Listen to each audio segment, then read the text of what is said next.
அடர்ந்த காட்டில் ஒரு பெரிய யானை வாழ்ந்து வந்தது. அது தன்னுடைய பலத்தை பெருமையாக நினைத்து சிறிய விலங்குகளை மதிக்கவே இல்லை. ஒரு நாள் ஒரு சிறு குருவி மரக்கிளையில் அமர்ந்து பாடிக்கொண்டிருந்தது. யானை அதை பார்த்து, "நீ என்ன சிறிய உயிர், உன்னால் என்ன செய்ய முடியும்?" என்று சிரித்தது. குருவி அமைதியாக, "சிறியவர்களையும் அவமதிக்காதீர்கள், எல்லோருக்கும் தனித்திறன் உண்டு" என்றது. யானை அதை பொருட்படுத்தாமல் சென்றது.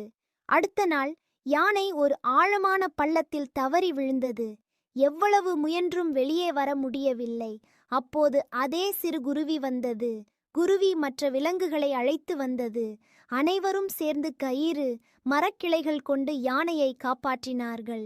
யானை வெட்கப்பட்டு, "நான் உன்னை அவமதித்தேன், மன்னித்துவிடு" என்றது. குருவி சிரித்துக்கொண்டே, "பலமோ அளவோ முக்கியமில்லை, நல்ல மனமே முக்கியம்" என்றது. மாரல்: சிறியவர்களையும் மதிக்க வேண்டும். ஒவ்வொருவருக்கும் தனித்திறன் உண்டு.